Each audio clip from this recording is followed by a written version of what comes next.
60 రోజుల్లో మీతో ఇంగ్లీష్ అద్భుతంగా మాట్లాడిస్తాం. వెంటనే కాల్ చేసి జాయిన్ అవ్వండి.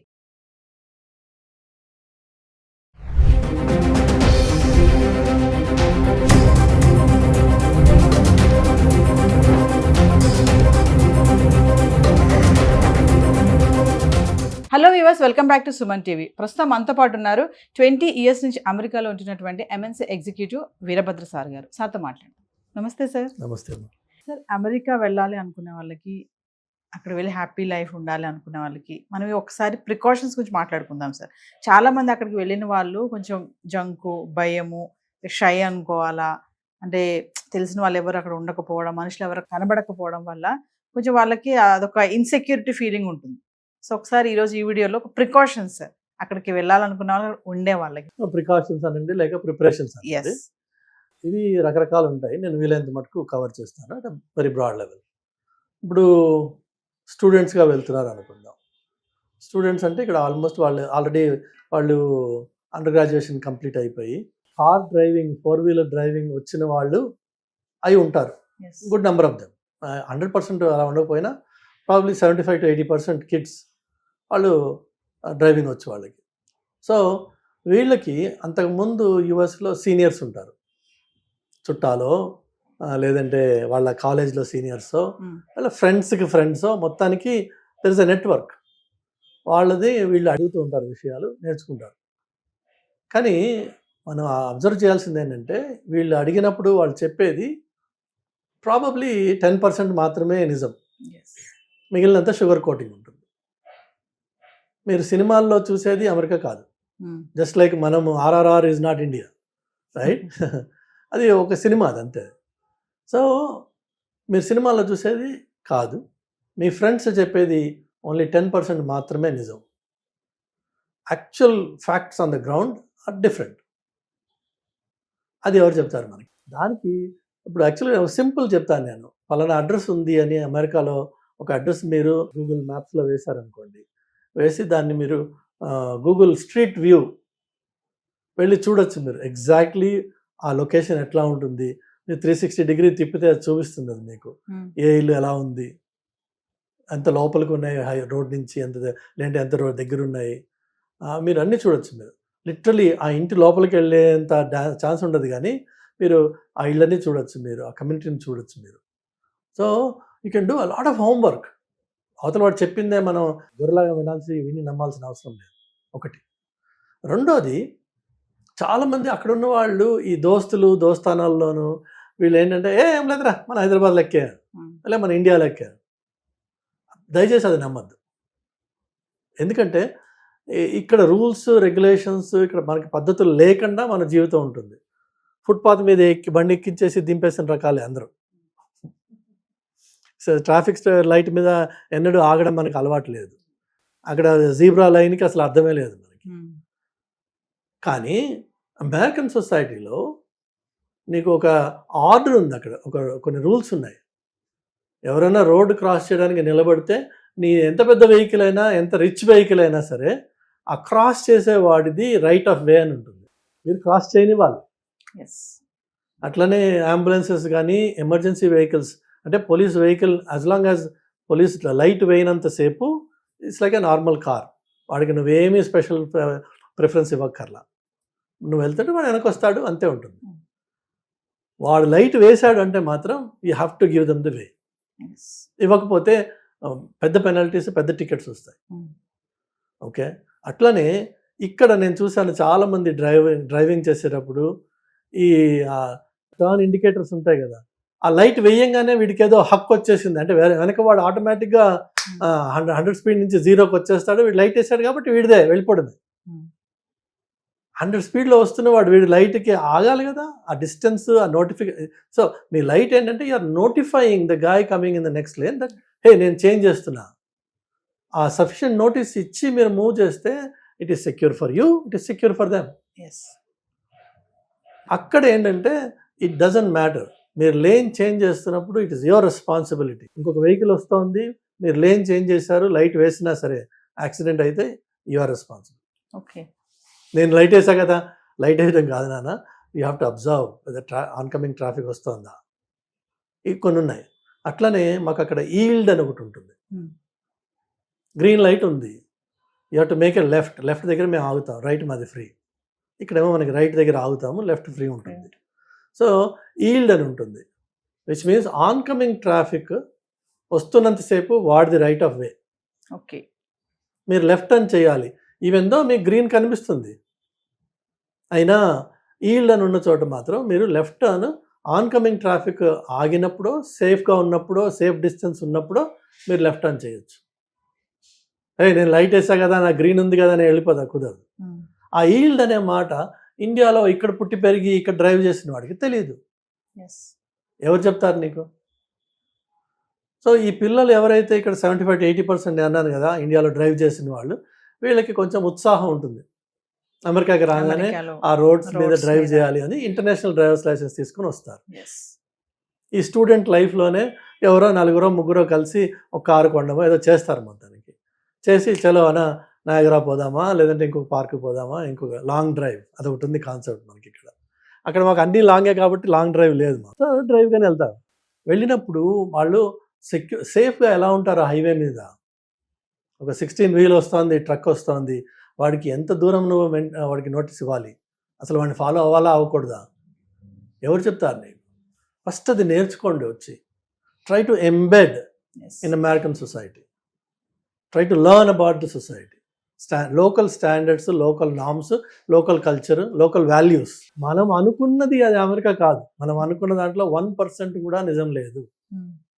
ఇక్కడ ఏదైతే భూత కల్పనలు ఉన్నాయో, అరే అమెరికాలో ఇదటి కదా, అమెరికాలో అదటి కదా, కాదు. Not even 1% of that is true. నేను నాకు నా చుట్టాలు కానీ, నా ఫ్రెండ్స్లో కానీ, నా సర్కిల్స్లో నేను తిరిగినప్పుడు నవ్వుకుంటాను. జనం అలాంటి కామెంట్స్ చేసినప్పుడు మనం ప్రతి వాళ్ళకి చెప్పలేం కదా, బట్ ఇట్స్ నాట్ ట్రూ. 1% మీకు అనుకున్నది ఏదైతే మీరు రిమోట్గా వెళ్ళి వచ్చిన వాళ్ళు అనే మాటలు ఏవైతే వింటారో, hardly 1% of that is true. Try to learn.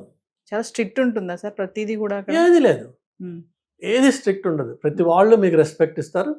They expect you to respect them back.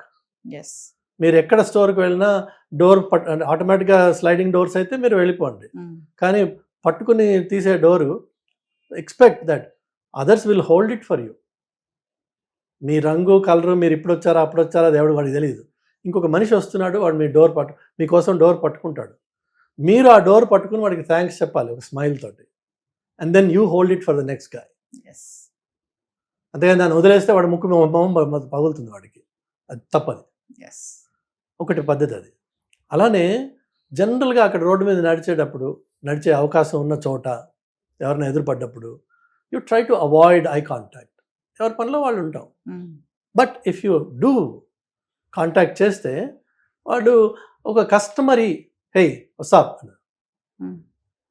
కొంతమంది హౌ యు డూ. సో ఒక సింపుల్ కస్టమరీగా ఒకటి వస్తుంది. You don't have to respond to it, or if you do smile back, hey what's up. వాట్సాప్కి what's up అయిపోయింది అంతే. That means nothing, you just saying hello అంతే. కానీ ఒక మనిషిని చూసి ఇగ్నోర్ చేసి వెళ్ళరు. అలానే ఏ వ్యక్తిని కూడా మీరు అదంటారు కదా పరీక్ష చేయడం అని, ఎగ్జామిన్, తదేకంగా ఒకరిని చూస్తూ ఉంటే వాడు వచ్చి అడుగుతాడు వాట్స్ రాంగ్ విత్ యూ అంటాడు.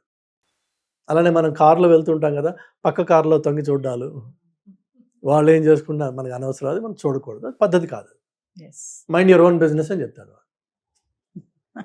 What ever they may be doing. So జనరల్గా ఏంటంటే ఎవరి లైఫ్ వాళ్ళది, ఎవరి తొందర వాళ్ళది, ఎటు వెళ్తుంటాం మనం. బట్ ఎవరైనా మనం ముందుకు వచ్చినప్పుడు, కళ్ళలో కలిసినప్పుడు, ఏదైనా మాట వచ్చినప్పుడు యూ గివ్ ఎ రియాక్షన్. ఎవరో ఏదో పిచ్చి పని చేసినప్పుడు ఇద్దరు మనుషులు అనుకుంటా అంతే. So you know that you're acknowledging it, that some stupid is saying some stupid thing. So ఆ హ్యూమన్ కనెక్షన్ కనిపిస్తుంది మీకు ఎక్కడికక్కడ. అంతేగాని వీడు వైట్, వాడు బ్రౌన్, వీడు బ్లాక్ అలా లేదు. In general society it's a very excellent network కనిపిస్తుంది మీకు, డైనామిక్స్ కనిపిస్తాయి. ఒకటి అది సొసైటీలో. నెక్స్ట్ వచ్చేసి అక్కడికి వెళ్ళినప్పుడు మనము ఇండియా నుంచి వెళ్తున్నాం, provided let's say assuming it's the first time నేను ఇండియా వదిలేసి బయటకు వెళ్తున్నా. సో అస్యూమింగ్ దట్ నాకు వచ్చింది ఏంటంటే ఇండియన్ ఇంగ్లీష్ వచ్చు నాకు, ఎందుకు నేను ఇండియన్ ఇంగ్లీష్ అన్నానంటే చాలాసార్లు మన పిల్లలు అనుకుంటారు నాకు ఇంగ్లీష్ వచ్చు, కమ్యూనికేషన్ స్కిల్స్ ఆర్ ఇంపార్టెంట్ అంటే yeah I can talk English అంటారు. కమ్యూనికేషన్ స్కిల్స్ లో మీకు hardly 30% is verbal, 70% of it is non verbal. ఇలా కాలు మీద కాలేసి కూర్చుంటే ఒక అర్థం ఉంది, ఇలా తీసుకుని కూర్చుంటే ఒక అర్థం ఉంది. Right, so your body actually communicates more than your words. Do you even realise that? So అది నేర్చుకోవాలి ఒకటి. అక్కడ లోకల్ సిస్టమ్స్ ఏంటి, లోకల్ అలవాట్లు ఏంటి, ఆచారాలు ఏంటి నేర్చుకోండి. అక్కడికి వెళ్ళి ఇది అమెరికా కాబట్టి అమెరికన్స్ ఇలా ఉంటారన్న అపోహతోటి don't become an odd men out. అప్పుడు నువ్వు ఎంబరాసింగ్ అవుతావు తప్ప నువ్వు ఎంబెడ్ కావు అందులో. చాలా మంది అంటే వెళ్ళిన వాళ్ళు కొంచెం అక్కడ సర్వైవ్ అవ్వలేక, అంటే ఆ క్లైమేట్కి కానీ అక్కడ ఉన్నటువంటి సరౌండింగ్స్ ఉన్నటువంటి దానికి కానీ వాళ్ళు మింగిల్ అవ్వలేక కూడా కొంతమంది ఎలోన్గా ఉండడం, కొంచెం సూసైడ్ వరకు కూడా వెళ్తున్నారు ఉండలేక. మీకు ప్రాబ్లం ఏంటంటే అందుకని చెప్పాను 1% నిజమని, మన వాళ్ళు చెప్పే విషయాలు 1% నిజమని ఎందుకన్నానంటే అమెరికా 50 స్టేట్స్ అండి. ఇండియాకి దాదాపు 4 రెట్లు పెద్ద కంట్రీ అది. అలానే మీకు ఈస్ట్ నుంచి వెస్ట్కి వెళ్తే ఆ నార్త్ నుంచి సౌత్కి వస్తే మీకు different weather, different patterns, different cultures, different language, different accents అన్నీ డిఫరెంట్ ఉంటాయి. సో ఏ ఒక్కటి across the country it is just one of the same అన్నది లేదు. సో ఎవరన్నా మన చుట్టాలు అమెరికాకి 3 నెలలు వెళ్ళొచ్చిన వాడు మహా అయితే ఒక స్టేట్లో, ఒక ఊర్లో, ఒక కమ్యూనిటీలో, ఒక ఇంట్లో ఉండి వచ్చి ఉంటాడు. ఆ స్పాన్సర్ చేసిన ఫ్యామిలీ వాళ్ళు ఏదైనా వీకెండ్స్లో అటు ఇటు తీసుకెళ్తే రెస్టారెంట్స్కో లేదంటే పార్క్స్కో నయాగరాకో ఇవి చూసి వచ్చి ఉంటాడు. వాడికి తెలిసినది ఎంత అంటే 50 స్టేట్స్లో ఒక్క స్టేట్లో, ఒక్క ఊర్లో, ఒక ఇల్లు, ఒక కమ్యూనిటీ. కానీ ఈ 3 నెలలు ఉన్నవాడు వెనక్కి వచ్చి వాడు మొత్తం అమెరికా గురించి భారతం చెప్తాడు. కరెక్ట్గా ఫ్లైట్లో కూర్చుని ఏది ఆర్డర్ చేస్తే ఏది ఏంటి అన్నది కూడా తెలియదు వీళ్ళకి. కానీ నేను వెళ్ళొచ్చా కదా కాబట్టి ఇప్పుడు నేను చూపించుకోవాలి. ఆ చెప్పేవన్నీ సొల్లు కబుర్లేదు. దయచేసి నమ్మకండి, వాళ్ళు అసలు అడగండి. అంతేకాదు అక్కడ ఉన్నవాడు కూడా 50 రాష్ట్రాలు ఉన్నాయండి. యూటా అనే స్టేట్ ఉంది, నార్త్ డకోటా, సౌత్ డకోటా. 90% అమెరికన్సే ఆ స్టేట్స్కి వెళ్ళరు. ఆ స్టేట్స్లో పాపులేషన్ తక్కువ, గేదె ఇది బైసన్స్ ఎక్కువ. బట్ స్టేట్స్ మాత్రం massive states and natural beauty is abundant over there. But they are highly insecure places. You don't want to go there. Right, so ఆ స్టేట్ గురించి నాకేమీ తెలియదు, నేను అమెరికా గురించి ఎలా చెప్పేస్తాను? Florida is a completely different place. అందులో మీకు Miami and downwards is different versus Miami and upwards is different. Texas is a different monster all together మిగిలిన స్టేట్స్ అన్నిటికంటే. California is the 5th largest economy in the world by ఒక స్టేటే. మీరు ఆ స్టేట్ని country చేస్తే it will become the 5th largest economy in the world. So it's a separate animal. మీకు Chicago ఉంది, దాని చుట్టుపక్కల 5 గ్రేట్ లేక్స్ ఉన్నాయి. There are times when there is an Arctic blast అని వస్తుంది. అక్కడ వస్తే షికాగో మీకు వెదర్ ఎంత ఘోరంగా ఉంటుందంటే -40 degreesకి వెళ్తుంది. రాత్రి పార్క్ చేసిన కారు పొద్దునకి ఫ్రీజ్ అయిపోయి ఉంటుంది. You can take it out, ice form అవుతుంది. So complete country is so different. కాబట్టి ఏ ఒక్కటి కూడా ఇది అమెరికా అని అనకూడదు. జస్ట్ లైక్ మనకి ఇక్కడ హైదరాబాద్లో ఉన్నవాడికి నార్త్ ఈస్ట్ స్టేట్స్ ఏంటో పేర్లు కూడా తెలియవు మనకి. ఫర్గెట్ అబౌట్ వాటి గురించి కానీ వాళ్ళ మనుషులు కానీ వాళ్ళ ఆచారం కానీ వదిలేయండి. అవన్నీ విమెన్ లెడ్ స్టేట్స్, అవి మెన్ లెడ్ స్టేట్స్ కాదు. అవి పేట్రియార్కీ వర్సెస్ ఇది. మనం అంతా ఇక్కడ మెన్ లెడ్ స్టేట్స్ ఇవి కదా. మనకి మన సొంత కంట్రీలోనే ఆ డిఫరెన్సెస్ అంత వ్యాస్ట్గా ఉన్నప్పుడు, మనకు అంత తెలియనప్పుడు, అమెరికా లాంటి అంత పెద్ద కంట్రీకి మనం ఒత్తినే జనరలైజ్ చేసి అమెరికాలో ఇలా ఆట అని అంటే నీకేం తెలియదని అర్థం. అమెరికాలో న్యూజెర్సీలో, న్యూయార్క్లో, లేకపోతే షికాగోలో ఇలా ఆట నేను ఇది చూశాను అంటే దానికి అర్థం ఉంది, అందులో కొంత హ్యూమిలిటీ ఉంది. ఎందుకంటే నాకు తెలిసింది ఆ పార్ట్ నేను చెప్పాలి కదా, అదొకటి. నెక్స్ట్ వచ్చేసి స్టూడెంట్స్ కానీ H1Bలు వెళ్ళేవాళ్ళు కానీ కొత్తగా వెళ్ళినప్పుడు మనకి ముందు మనీ మైండెడ్గా వెళ్తాం మనం కొత్తగా ఉన్నప్పుడు. Everything we think in terms of dollar to rupee conversion. స్టార్ బక్స్కి వెళ్ళి ఒక కాఫీ కొనాలంటే $5 బా అంటే $500 అనమాట. వదిలేదు, నెల రోజులు ఇంట్లో తాగొచ్చు. ఈ మైండ్ సెట్ ఉంటుంది అందరికీ, కామన్. నేను అందరూ వెళ్ళిన వాడిని, నేను కూడా అందరూ జర్నీలో. పిల్లలకి ఏమో కొత్తగా వచ్చిన వాళ్ళు ముందు సంపాదించాలి ఉంటుంది. కాబట్టి ఈ సంపాదన సేవింగ్స్ కాన్సెప్ట్లో ఉన్నప్పుడు మనము ఎంత దాచుకుందామా, ఎంత తక్కువ ఖర్చుతోటి ఒక అకామిడేషన్ సంపాదిద్దాము, ఎంత తక్కువ ఖర్చుతోటి ఉందాం ఇక్కడ అనే ఉద్దేశంతో మనము చీపర్ అకామిడేషన్స్ కోసం చూస్తాం. జనరల్గా చీపర్ ఉండేది అన్హైజీనిక్, ఇన్సెక్యూర్ స్పేసెస్లో ఉంటాయి. దానికి ఎవరు చెప్పక్కర్లా, మీరు ఎవరిని అడగక్కర్లా, ఎవరు చెప్పరు కూడా ఆ విషయాలు. మీరు కౌంటీ వెబ్సైట్లోకి వెళ్తే మీకు crime rate by location, by reason మీకు కనిపిస్తాయి, ఇక్కడ చూసుకోవచ్చు. లేదు నేను జీపీఎస్ అన్నాను కదా, గూగుల్ అన్నాను కదా, గూగుల్లోకి వెళ్ళండి, స్ట్రీట్ వ్యూ చూడండి. మీకు ఎక్కడెక్కడైతే ఇళ్ళకి కిటికీలు విరిగిపోయి దానికి చెక్కలు కొట్టేస్తున్నాయో అవి insecure places. Don't even go there. Day టైంలో కూడా పోకూడదు, నైట్ టైం కాదు, డే టైంలో middle of the day don't go there. So మీకు ఇలాంటి కొన్ని బేసిక్ ఉన్నాయి అక్కడ మీకు ఇండికేటర్స్, వాటిని నేర్చుకోండి. నేర్చుకుని ఆ ఏ ఏరియాస్ అయితే కొంచెం బెటరో, డబ్బులు పోయినా అక్కడ ఉండండి, సేఫ్గా ఉంటుంది. అలానే ఈ ఫాస్ట్ ఫుడ్స్ ఉన్నాయి, అవి they are not actually food.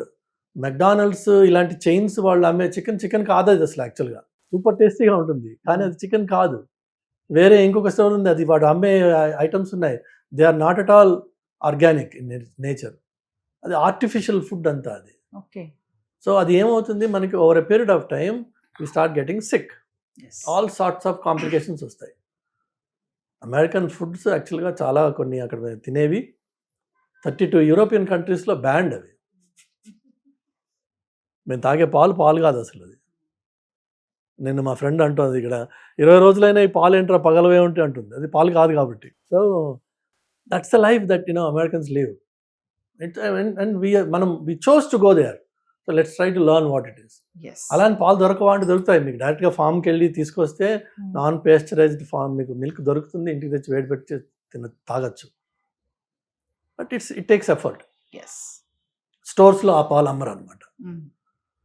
So ఇవి మనం నేర్చుకునే ప్రయత్నం చేయాలి, ఆ క్యూరియాసిటీ చూపించాలి.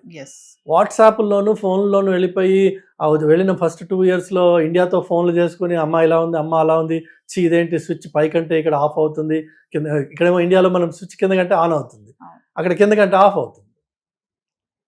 అంటే వాడు ఉల్టా ఆలోచిస్తున్నాడా? కాదు. Americans wanted to be unique. అందుకని మనం మెట్రిక్ సిస్టమ్ వాడితే వాడు ఇంకోటి వాడుతున్నాడు. మనం లెఫ్ట్ సైడ్ ఓకే అంటే వాడు రైట్ సైడ్ ఓకే అన్నాడు.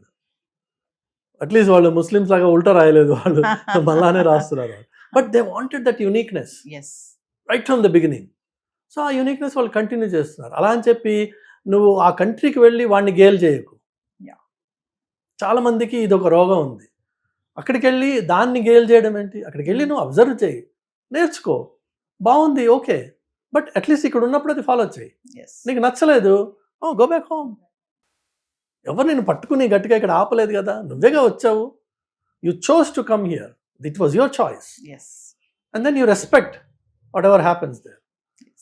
అందుకని మనం చైనాకు వెళ్ళిపోయి వాడు కుక్కర్ని ఫ్రెష్గా వాడు మీకు కనిపిస్తుంది, మీకు కళ్ళెదురకుండా చంపి చేయడం అని. That's their culture. మనం ఎవరు వాడి దగ్గరికి వెళ్ళి వాడిని తిట్టడానికి? మనం తినము, మనం దాన్ని చేయము అంటే ఓకే ఫైన్. అలా ఏ కల్చర్కి, ఏ కంట్రీకి వాళ్ళ యూనిక్ ఐడెంటిటీస్ ఉన్నాయి, వాళ్ళ ప్రాక్టీసెస్ ఉన్నాయి. Let's learn them. ప్రికాషన్స్ అవన్నీ తెలుసుకొని వెళ్ళడం అనేది correct. Precautions, preparations mentally, physically, and attitude to learn and appreciate. అలా నువ్వు you don't have to adapt them, but at least appreciate, recognise them and say okay thank you, this is what it is. అంతే. అలానే last వచ్చేసి ఈ కొత్తగా వెళ్ళే వాళ్ళలో ఈ పెళ్ళైన పిల్లలు ఉంటారు. ఇక్కడ అమ్మ నాన్న దగ్గర గారాబంగా ఉన్న అమ్మాయి జాబ్ చేసిందో చేయలేదో, పెళ్ళయింది, అమెరికాకి వెళ్తుంది. అప్పుడు అన్ని స్టేట్స్ కూడా డెన్సిటీ ఆఫ్ పాపులేషన్ సేమ్గా ఉండదు. ఇప్పుడు న్యూయార్క్, న్యూజెర్సీ ఉంది. So New Jersey is one city state అంటాం మేము, ఎందుకంటే it's a whole state, but bunch of towns ఉంటాయి. It's a densely populated state. అది మీకు గ్రీన్ ఏరియాస్ ఉన్నాయి సౌత్లోకి వెళ్తే, బట్ ఇన్ జనరల్ చాలా తక్కువ. వెరాజ్ న్యూయార్క్ ఉంది. న్యూయార్క్లోనేమో మీకు న్యూయార్క్, మెన్హాటన్ ఏదైతే 5 బరోస్ ఉన్నాయో that they are called the city. But then ఈ సిటీ ఏరియా వదిలేస్తే న్యూయార్క్లో ఒక 80% of New York is all suburban area. Okay. Open green vast 20 acres 100 acres farmers ఉంటారు వాళ్ళు. సో 20 acresలో వాడు ఒక ఇల్లు ఉంది అనుకుందాము, నెక్స్ట్ ఇల్లు వచ్చి ఇంకొక 100 acres తర్వాత ఉంటుంది. డిస్టెన్స్ అన్నమాట, చాలా పక్క పక్కనే ఉండవు. అప్పుడు మీకు ఏమైపోతుంది, కొన్ని స్టేట్స్లో మీరు ఉన్నప్పుడు ఈ మిసిసిపి, మిషిగన్ ఇలాంటి చోట్ల, Detroit is one part in Michigan which is a city urban. అది అక్కడ మీకు డెన్స్ పాపులేషన్ ఉంటుంది. కొద్దిగా మీరు బయటికి వెళ్ళారనుకుందాం, ఆర్ మనకే కావాలని మన ప్రిఫరెన్స్, కొంచెం గ్రీనరీ కావాలి నాకు, I want to live away from this crowd. So you are choosing to live a little far. అప్పుడు ఏమైపోతుంది, మీరు ఒక్కళ్ళే ఉంటారు, చూడ్డానికి మనిషి కనిపించడు. సో కొత్తగా పెళ్ళి ఒకతే అమ్మాయి ఇంట్లో ఉందనుకుందాము, రోజంతా హస్బెండ్ ఆఫీస్లో ఉంటాడు, ఈమె ఒక్కతే ఉంటుంది ఇంట్లో. ఒంటరితనం ఫీల్ అయ్యే అవకాశం ఉంది. ఆ ఒంటరితనంలోనే ఏమన్నా ఏ కొద్దిగా కదలిక వచ్చినా భయపడతారు. సో అప్పుడు భయపడకుండా అమెరికాలో ఉన్న ప్రొటెక్షన్స్ ఏంటి నీకు? How can you protect your self? బయటికి వెళ్ళినా ఇంట్లో ఉన్న పెప్పర్ స్ప్రేస్ ఉంటాయి చాలామంది దగ్గర, గన్సే ఉండక్కర్లా, పెప్పర్ స్ప్రే ఉంటుంది, మంచి పవర్ఫుల్ అది. మీరు ఎవరైనా if they come too close to you and if try to attack, మీరు you can use pepper spray as a self defence, provided that's a situation. Right? కొన్ని చోట్ల గన్ కూడా వాడతారు. But be prepared, know what you can and cannot do, know your rights. And ఎక్కడన్నా law ఎన్ఫోర్స్మెంట్తో కానీ, ఆఫీసెస్కి వెళ్ళినప్పుడు కానీ, బ్యాంక్స్కి వెళ్ళినప్పుడు కానీ ఇంటరాక్ట్ అయినప్పుడు వాళ్ళతో ఎలా మాట్లాడాలి, బీ ప్రిపేర్డ్. జంకు పడాల్సిన అవసరం లేదు. అమెరికాలో equality is one right that is afforded to everybody, no matter your legal status. Illegals కూడా సేమ్ స్టేటస్ ఉంది, సేమ్ రైట్స్ ఉన్నాయి. వాడిని ఇల్లీగలా కాదా అని అడిగే హక్కు జనరల్ కామన్ పబ్లిక్లో ఎవరికి లేదు. ఈవెన్ కాప్స్ కూడా లేదు వాళ్ళ లీగల్ స్టేటస్ అడిగేది. Only in certain circumstances immigration related processes కానీ, క్వశ్చన్స్ కానీ వస్తే వాళ్ళ స్టేటస్ అడగచ్చు. Otherwise anybody in America, everybody in America is equal under the law అంటాం. Nobody is above the law, right? So కానీ అది నువ్వు నేర్చుకోవాలి ఫస్ట్, అది నీకు తెలియాలి. దాంతో నీకు ఆటోమేటిక్గా ఒక విధమైన ధైర్యం వస్తుంది, నువ్వు వెళ్ళి ఏమైనా చేసుకుని రావచ్చు అనే ధైర్యం వస్తుంది, చేసుకుని కూడా రావచ్చు. అమెరికా అంటే అసలు సూపర్, వెళ్ళిపోవచ్చు హ్యాపీగా, అక్కడ బాగుంటుంది అని అనుకుంటారు, కానీ మీరు చెప్పేవన్నీ వింటే చాలా భయం వేస్తుంది. అంటే ప్రికాషన్స్ ప్లాన్డ్గా వెళ్ళాలి అక్కడికి, అక్కడ ఉన్నటువంటి అన్ని తెలుసుకొని వెళ్ళాలి. నాకు అన్ని తెలుసు అని మాత్రం వెళ్ళకూడదు. ఏముంది, మన హైదరాబాద్ కాదు అది. మనకి తెలియని విషయాలు 99 ఉన్నాయి, మనకి తెలిసింది ఒకటే, ఫ్లైట్లో కూర్చొని అక్కడ దిగడం వరకే. ఇన్ఫ్యాక్ట్ నేను మీకు will close it on a joke. I'm telling you, I can challenge 100% of the people first time when they land in an airport, they don't know which way is the exit. Exit ఏంటి? నేను ఫ్లైట్లోంచి బయటకు వచ్చాను, అక్కడ వెంటనే gates ఉంటాయి, gate పక్కన మీకు waiting seats ఉంటాయి. నేను ఇప్పుడు లెఫ్ట్కి వెళ్ళాలా, రైట్కి వెళ్ళాలా?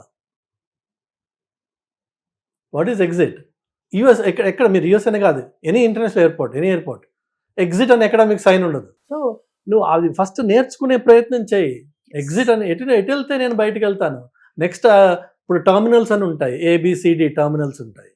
సో నువ్వు ఆ టర్మినల్లో నీకు తెలియకుండా రైట్ టర్న్ చేస్తే ప్రాబబ్లీ నువ్వు నెక్స్ట్ టర్మినల్కి నడుస్తున్నావేమో, లెఫ్ట్ టర్న్ చేస్తే ఇంకో టర్మినల్కి వెళ్తావేమో. అసలు ఎగ్జిట్ ఎటు? సో జనరల్గా ఏంటంటే baggage claim is next to exit. So always you look for baggage claim are you look for ground transportation. ఆ టర్మ్స్ యూనివర్సల్గా అన్ని చోట్ల అదే కామన్ ఉంటాయి.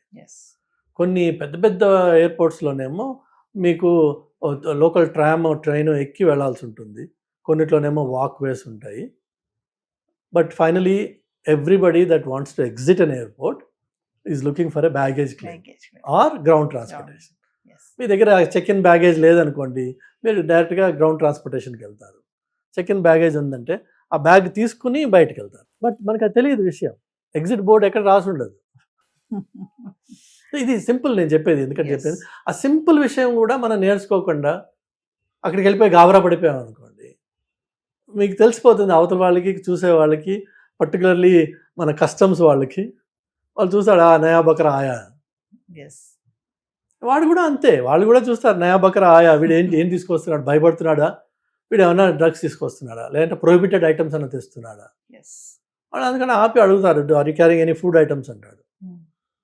మనకి ఫ్లైట్లో జనరల్గా ఫ్రీగా ఒక యాపిల్ ఇచ్చారనుకోండి, ఆ ఫ్లైట్లో తినాలి, మీరు తినకుండా ఆ యాపిల్ని మీరు బ్యాగ్లో పెట్టుకున్నారు, తర్వాత తిందామని చెప్పి మీరు కిందకు వచ్చారు, మీ బ్యాగ్లో వాడు యాపిల్ చూశాడు అనుకోండి, $200 ఫైన్ పడుతుంది. క్లియర్గా ఉంటుంది అక్కడ, you are not suppose to bring any food or agricultural items into America. Okay. కొత్తిమీరలు, కరివేపాకులు, లేదంటే చిన్న చిన్న మొక్కలు, లేదంటే మన పూల మొక్కలు, ఇలాంటివి ఏమి తీసుకురాకూడదు. తీసుకొచ్చినట్టు పట్టుబడితే మాత్రం పెనల్టీస్ చాలా హెవీగా ఉంటాయి. అట్లానే మన వాళ్ళు ఇక్కడ అమ్మా నాన్నలు ఇక్కడి నుంచి వెళ్ళేటప్పుడు మంచి బంగారం కొనుక్కొని వెళ్తుంటారు, నగలు గిగలన్నీ. ఎందుకంటే ఇండియాకి తీసుకురావాలంటే మీకు కష్టాలు ఉన్నాయి, కానీ బయటికి తీసుకెళ్ళేటప్పుడు ఆ కష్టాలు లేవు. కానీ మీకు పర్ ప్యాసింజర్ $1,800 ఎంత లిమిట్ ఉంది, వర్త్. అంతకంటే ఎక్కువ మీరు తీసుకొస్తున్నట్టయితే మీరు డిక్లేర్ చేయాలి ముందు. డిక్లేర్ చేయకుండా కొత్త కొత్త వస్తువులు కొనేసి, కొత్త కొత్త ఇలా ఆభరణాలు కొని మీరు తీసుకొస్తున్నారు అనుకుందాం, ఒకవేళ మన టైం బాగోలేక, లేదంటే వాడు మన గుర్తుపట్టేసి ఇది ఫస్ట్ టైం వస్తున్న బ్యాచ్ అని గుర్తుపట్టి వాడు పక్కకి పిలిచాడు అనుకుందాం, కస్టమ్స్ వాడు ఓపెన్ చేస్తే పెనల్టీస్ హెవీగా ఉంటాయి. ఒక్కోసారి వాళ్ళు దాన్ని సీజ్ చేసినా చేస్తారు. సో ఇవి విషయాలు ట్రావెల్ చేసే ముందు నేర్చుకుని ట్రావెల్ చేస్తారు. అంటే ఈ రెస్ట్రిక్షన్స్ పర్ కంట్రీ మీకు మారుతుంటాయి. మళ్ళీ నేను ఓన్లీ అమెరికా గురించి చెప్తున్నాను. ఆ కంట్రీలో మనం ఏం తీసుకెళ్ళచ్చు, ఏం తీసుకెళ్ళకూడదు ముందు నేర్చుకోవాలి మనం. అంతేగాని నాకు 10 మంది అక్కడ ఉన్న వాళ్ళు చెప్పేదారు ఏం లేదురా బాయ్ మన హైదరాబాద్, వద్దు, దయచేసి చేయదు. Thank you.